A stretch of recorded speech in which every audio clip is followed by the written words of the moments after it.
बिस्मिल्लाहिर्रहमानिर्रहीम। Lecture number 7 है business mathematics for ADC part 1। Topic हमारे पास है मैथमेटिकल प्रोग्रेशन, जिसमें हम दो पढ़ेंगे इसकी टाइप्स, अरिथमेटिक प्रोग्रेशन और ज्योमेट्रिक प्रोग्रेशन। ठीक है, सबसे पहले हमारे पास जो आज का टॉपिक है वो है अरिथमेटिक प्रोग्रेशन का। कि अरिथमेटिक प्रोग्रेशन की डेफिनेशन हम सबसे पहले पढ़ते हैं, इसमें क्या क्या टर्म्स यूज़ हो रही है, एग्जांपल्स वगैरह सारा कुछ हम इसमें देखते हैं। सबसे पहले डेफिनेशन है अरिथमेटिक प्रोग्रेशन की, जिसको आप सिंपली एपी भी लिख सकते हो। An arithmetic progression is one where each term in the sequence is link to the immediately preceding term by adding और सब्ट्रैक्टिंग अ कांस्टेंट नंबर। ठीक है, उसने कहा कि अरिथमेटिक प्रोग्रेशन जो है आपके पास एक ऐसी टर्म है जिसमें हर टर्म जो होती है ना सीक्वेंस की, सबसे पहले आपको सीक्वेंस का पता होना चाहिए। ठीक है, सीक्वेंस क्या होता है? अगर आप कोई नंबर लिखते हो 1, 2, जैसे ये लिखा हुआ है 0, 1, 2, 3, 4। ठीक है, ये जो टर्म है आप लोग पता नहीं कहाँ तक जाते हैं, ये आपके पास क्या, ये सारे सीक्वेंस दिए हैं। ठीक है, अब उसने कहा कि इस सीक्वेंस जो आपने होते हैं ना, इस सीक्वेंस की जो हर टर्म होती है ना, वो आपस में लिंक करती है अपनी पिछली टर्म से या अपनी अगली टर्म से। ठीक है, अगर आप उसमें कोई नंबर ऐड करते हो या सब्ट्रैक्ट करते हो,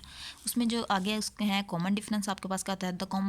द नंबर एडिड और subtracted to construct the progression is known as common difference. ठीक है, कोई भी नंबर आप ऐड या सब्ट्रैक्ट करते हो प्रोग्रेशन फाइंड करने के लिए, तो आपके पास क्या होता है? कॉमन डिफरेंस होता है, जिसको आप डी से डिनोट करते हो, और वो ये होता है कि an-1। ठीक है, अगर आपके पास ये सीक्वेंस दिया हुआ है ना, इसकी यानी कि अगली टर्म an वाली टर्म को ऐड करो, उससे पिछली वाली टर्म को सब्ट्रैक्ट करो, तो आपके पास क्या आ जाता है? आंसर आ जाता है डी का। डी निकल आता है कॉमन डिफरेंस। ठीक है, an आपने लिखना है और an-1। ठीक है, इसका मतलब है ये टर्म है an-1 का मतलब है कि उससे पिछली टर्म उनका डिफरेंस। जैसे ये सीक्वेंस है, अब इसकी ये पहली टर्म है, दूसरी टर्म है, यानी कि दूसरी में से पहली को माइनस करना है, तीसरी में से दूसरी को माइनस करना है, चौथी में से तीसरी को माइनस करना है। दो यानी कि इकट्ठी टर्म जो आती है ना, कंसेक्टिव टर्म्स, उनका आपने डिफरेंस लेना है, वो आपके पास क्या आ जाता है? कॉमन डिफरेंस आ जाता है। जैसे एग्जांपल हम देखते हैं, ये सीक्वेंस दिया हुआ है 0, 1, 2, 3, 4, 5, पता नहीं कहाँ तक जा रहा है। इसका अगर हम डिफरेंस फाइंड करें, कैसे फाइंड करते हैं कि नेक्स्ट टर्म से पिछली टर्म माइनस करते हैं। अगर इन दोनों का लें तो 1 - 0 क्या आता है? 1। हर टर्म का डिफरेंस सेम आना चाहिए, फिर आप कहते हो कि ये सीक्वेंस जो है इसका डिफरेंस क्या है? ये है। फिर आप दूसरी और तीसरी का देखो, 2 - 1 करो तो 1 आता है, 3 - 2 करो तो 1 आता है, 4 - 3 करो तो 1 आता है, 5 - 4 करो तो 1 आता है। हर टर्म का जो कॉमन डिफरेंस है वो क्या आ रहा है? +1 आ रहा है। इस तरह नेक्स्ट है 0, 3, 6, 9, 12, 15। ये एक सीक्वेंस दिया हुआ है। अब यहाँ पे इसका आप डिफरेंस फाइंड करो, यानी कि सेकंड में से फर्स्ट टर्म माइनस करते हो ना, 3 - 0 3 आ गया, 6 - 3 3 आ गया, 9 - 6 3, 12 - 9 3, 15 - 12 3। सबका कॉमन डिफरेंस क्या है? सेम आ रहा है, 3 आ रहा है। ठीक है, यानी कि अगली टर्म में से आपने उससे पिछली टर्म ऐड करनी, दो कंसेक्टिव टर्म। अगर ये 0 और 3 है ना, ये दो कंसेक्टिव टर्म्स आ रही हैं, फिर 3 और 6 लेना है, फिर 6 और 9 लेना है, फिर 9 और 12 लेना है, ये आपके पास कंसेक्टिव टर्म्स आती हैं। अब आगे है 25, 20, 15, 10, 5, 0 कॉमन। अब इनका डिफरेंस लो, सेकंड में से पहले माइनस करनी है। 20 में 25 माइनस करें तो -5 आंसर आता है। 15 में से 20 माइनस करें तो -5 आता है। 10 में से 15 माइनस करें तो -5 आता है। ठीक है, इसका कॉमन डिफरेंस जो है वो क्या आता है? -5 आता है। आगे सीरीज़ जो आपके पास होती है, ये आपके पास सीक्वेंस है ना, जिसकी डोमेन आप कहते हो सेट ऑफ नेचुरल नंबर होता है। आगे सीरीज़ जो होता है कि ये जो सीक्वेंस है ना, इसकी सारी टर्म्स का आप लोग सम कर लो तो आपके पास क्या बन जाती है? सीक्वेंस के सम का टर्म का सम करो तो आपके पास क्या बनता है? सीरीज़ बन जाती है। ठीक है, अब nth टर्म फाइंड करना है, आपके पास फार्मूला है, वो ये होता है कि an = a1 + n - 1 × d, जहाँ पे a1 को आप सिंपली a भी लिख सकते हो। अगर आपके पास 2-3 टर्म्स हों तो इस वजह से हम इसको a1 कह देते हैं कि हमने पहली टर्म यहाँ पे यूज़ करनी है। a1 इसकी फर्स्ट टर्म होती है सीक्वेंस की, d इसका क्या है? कॉमन डिफरेंस है। ठीक है, अगर वो आप कोई ऐसा क्वेश्चन आपके पास आ जाता है, कोई कहता है कि आप फर्स्ट इस कोई भी यानी कि दे देता है, टर्म लिख देता है कि आपने इसका, जैसे अगर वो आपको कहते हैं an = आपके पास क्या है? 2n है।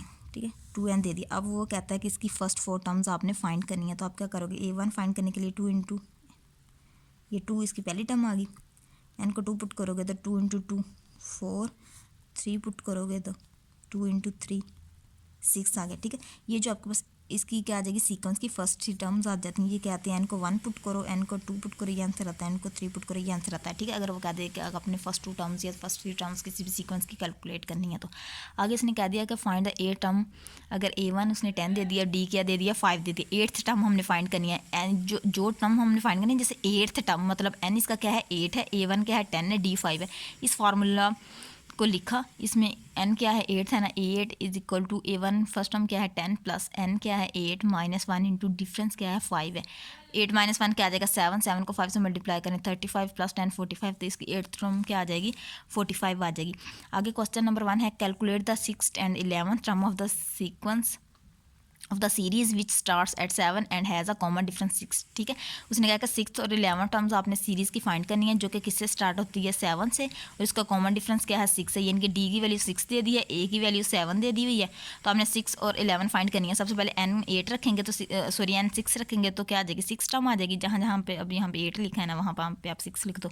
इसको फाइंड करेंगे 6, तो A6 is equal to A1 इसने क्या दिया हुआ है 7 प्लस एन क्या है 6 माइनस 1 इंटू डिफरेंस क्या दिया 6। इसको सिंप्लीफाई करोगे आंसर आ जाएगा। सिमिलरली सेकंड क्वेश्चन जो है वो है calculate the 5th and 12th term of the series which starts at 8 and has a common difference -7। अब ए आ उसको 8 दे दिया, डिफरेंस जो है वो -7 दे दिया। पहले 5th टर्म फाइंड करो एंड 5 रखो, आंसर निकल आएगा। फिर आपने वही फार्मूला यूज़ करते हुए इसकी 12th टर्म फाइंड कर लेनी है। आगे क्वेश्चन 3 है the first 2 numbers in an AP are 6। AP मतलब अरिथमेटिक प्रोग्रेशन में उसने 2 नंबर्स दे दिए हैं जो हैं 6 और 4 हैं। तो what is the 81st term. ठीक है, उसकी 81वीं उसने क्या कहा है टर्म फाइंड करनी है। अब 2 नंबर्स दे दिए हैं A1 6 है, A2 4 है। ठीक है, पहला नंबर 6 दे दिया, दूसरा नंबर 4 दे दिया है, एन उसने क्या दे दिया 81। ठीक है, अब आपको डिफरेंस का फार्मूला पता है डी, आप यहाँ हमें डी भी चाहिए ना। डी कैसे फाइंड करते हैं कि 2 टर्म्स का डिफरेंस। ठीक है, दूसरी को पहली में से माइनस करेंगे। डी इज इक्वल टू दूसरी टर्म क्या है 4 है, पहली टर्म क्या है 6 है, उसमें माइनस करें तो डी क्या आ जाएगा -2। इसको आपने फार्मूले में पुट कर देना, फार्मूला लिखा 81 फाइंड करनी। A1 क्या है 6 है, प्लस एन क्या है 81 -1 इंटू डी क्या फाइंड किया -2। 81 -1 80 आ गया, इसको -2 से मल्टीप्लाई किया 160, और इसको 6 - 160 करेंगे तो -154। इसका आंसर आ जाएगा। आगे है sum of numbers of term in an AP। ठीक है, sum of all the terms of an arithmetic sequence is called arithmetic series. ठीक है, अरिथमेटिक सीक्वेंस की सारी टर्म्स का पीछे जो पढ़ी थी वो सिंपल सीरीज़ की डेफिनेशन थी। यहाँ पे है कि अरिथमेटिक प्रोग्रेशन में कैसे हम लोग सीरीज कैलकुलेट करते हैं कि हम सम लेते हैं अरिथमेटिक सीक्वेंस का सारी टर्म्स का, तो आपके पास क्या बनती है अरिथमेटिक सीरीज़ बनती है। तो उसके लिए आपके पास जो फार्मूला होता है सीरीज़ का वो है SN is equal to N/2 into 2A plus N-1 into d. यहाँ पे S जो है वो सम को शो करता है। ठीक है, सीरीज़ का जो हम सम फाइंड करते हैं, ए उसकी फर्स्ट टर्म होती है सीरीज़ की, डी क्या है कॉमन डिफरेंस है। अब एग्जांपल है find sum of the first 8 terms of if A equal to 9 and D equal to 5। ठीक है, ए और डी फाइंड है। अगर आपको डी नहीं दिया होता, 2-3 टर्म्स दे देती हैं, तो आप उनका डिफरेंस से निकाल के डी खुद कैलकुलेट कर सकते हो। ठीक है, ए और डी की वैल्यू दे दी है फर्स्ट 8 टर्म, यानी कि एन क्या दे दिया 8 दे दिया, हमने सम फाइंड करना है। अब सम का फार्मूला यहाँ पे लिखा, एन क्या है 8 है, इज इक्वल टू एन की जगह 8 पुट किया 8 है वो 2 इंटू 2, ए की वैल्यू क्या है 10 प्लस एन क्या है 8 -1 इंटू डी क्या है 5। ठीक है, अब 10 2 ज़ा 20 प्लस 8 में से 1 निकाले 7 5 ज़ा 35 20 और 35 क्या आ जाएंगे 55 को 4 से मल्टीप्लाई करो तो इसका सम क्या आ जाता है 220 आपके पास आ जाता है इसका सम। नेक्स्ट एग्जांपल है आपके पास find first 19 terms if A is equal to 10 and D is equal to -6। ठीक है, अब हमने फर्स्ट 19 टर्म्स फाइंड करनी है। A 10 दे दिया है और D -6 दे दिया है। ठीक है, तो आपने वो जैसे पिछली एग्जांपल की है उसको यूज़ करते हुए इसको सॉल्व कर लेना है। नेक्स्ट है find n if first term is 10 and series has common difference of 2 and sum is 52। ठीक है, अब आपने क्या करना है कि अगर आपने नंबर ऑफ़ टर्म्स फाइंड करनी होगी कितनी एन की वैल्यू है, तो वो आप कैसे कैलकुलेट करोगे। यहाँ पे ए उसने दे दिया है, ठीक है, डिफरेंस भी दे दिया है 2 दे दिया है, A 10 दे दिया है और सम भी उसने बता दिया है। ठीक है, अब यहाँ पे सबसे पहले आपने सम का फार्मूला लिखा, सम दे दिया, सम का फार्मूला पुट किया 252 इज इक्वल टू एन, तो हमने फाइंड करना है ना कितनी टर्म्स है, N/2 वैसे लिखा रहने दिया, A भी दे दिया 10 प्लस N-1 वैसे ही आ गया क्योंकि एन हमें नहीं पता, एन तो हमने फाइंड करना है।